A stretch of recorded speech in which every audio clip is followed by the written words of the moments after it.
தேவனுக்கு மகிமையுண்டாவதாக.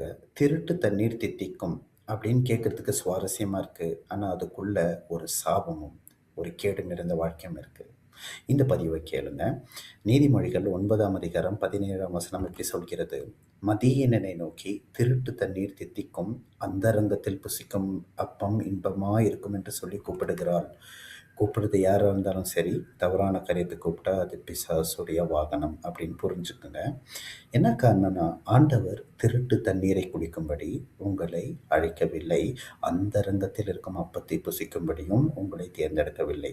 இந்த திருட்டு தண்ணீர் அப்படின்னு சொல்றது என்னத்தை குறிக்குதுன்னா, ஒரு திருடன்ட்டிருந்து வருது திருட்டு குணம்.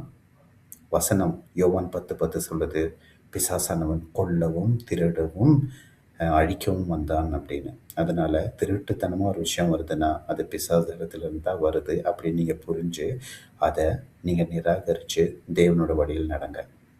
ஏன்னா தேவன் சொல்கிற காரியம் திருட்டு தண்ணீரில் ஜீவ தண்ணீரையே உங்களுக்கு கொடுக்குறேன்னு சொல்லியிருக்காரு அவருடைய ஆவியானவரை. அதன் மூலமாக உங்களை ஆசீர்வதிப்பார். அது மாத்திரம் இல்லை, உன் கிணற்றில் உள்ள தண்ணி அதை நீ பானம் பண்ணு. அதாவது உங்களுக்குன்னே ஆண்டவர் ஒரு குடும்பத்தை வச்சுருக்காரு. உங்களுக்காக ஆசீர்வதிக்கும்படி ஒரு ரட்சிப்பின் காரியத்தை வச்சுருக்காரு. அதனால் உங்கள் குடும்பத்தில் இருந்து நீங்கள் வழிநடத்தப்பட்டு அங்கே சந்தோஷமாக இருப்பது தான் தேவனுடைய சித்தம், தேவனுடைய ஆசீர்வாதம். கண்ட இடத்துலலாம் தண்ணீரை குடிக்கணும், எல்லா இடத்துலையும் உறவுகளை வைக்கணுன்றது ஒரு சாபம், திருட்டுத்தனமான காரியம். அதை பார்த்து வேதம் சொல்வது மதியீனன், முட்டாள்தனமான காரியம்னு. இதை புரிஞ்சுக்கோங்க.